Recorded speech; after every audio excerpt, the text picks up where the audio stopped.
Weather portion of Ag Week now. The focus is going to be on the spring plant here in the northern plains, and in particular, the concern that things have gotten a little bit wet once again. Now, we haven't seen much in terms of drought conditions. U.S. Monitor has been fairly blank in the northern plains. The driest weather, the only drought concerns in the Great Plains anyway, continue to be mostly focused in Oklahoma and Kansas, a little bit of northern Texas. The only extreme drought is down in the southeastern states. So really, drought not a big problem. There are concerns this could grow in the southern plains, but across the north, the spring has been warm and generally pleasantly dry.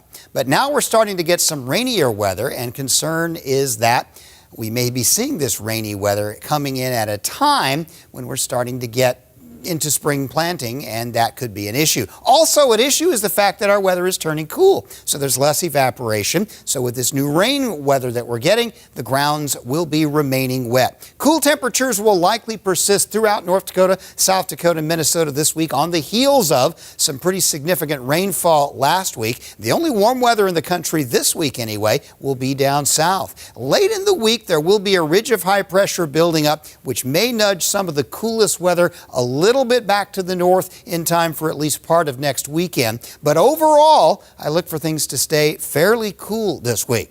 Coming out of the Rocky Mountains will be yet another rain for Monday into Tuesday.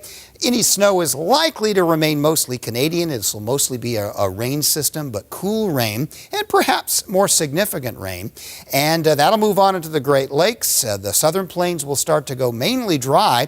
And I look for late in the week at least a chance of another period of rain in the northern plains. Most of the snow with that one will stay back in the mountains.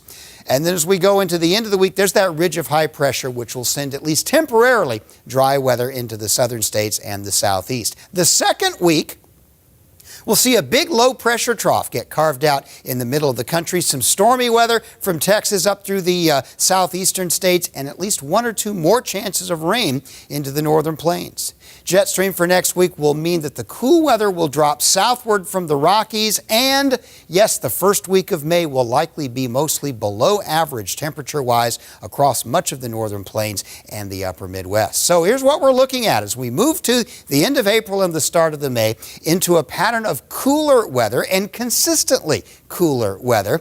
And that's cool and largely cloudy weather, which means very poor evaporation conditions, which brings up at least maybe not great concern at this point because we're not overtly wet, but some concern that for the first time, it looks like field work may be delayed at times. And over the next 2 or 3 weeks, our mild, dry spring is suddenly turned cool, and if not wet, at least damp.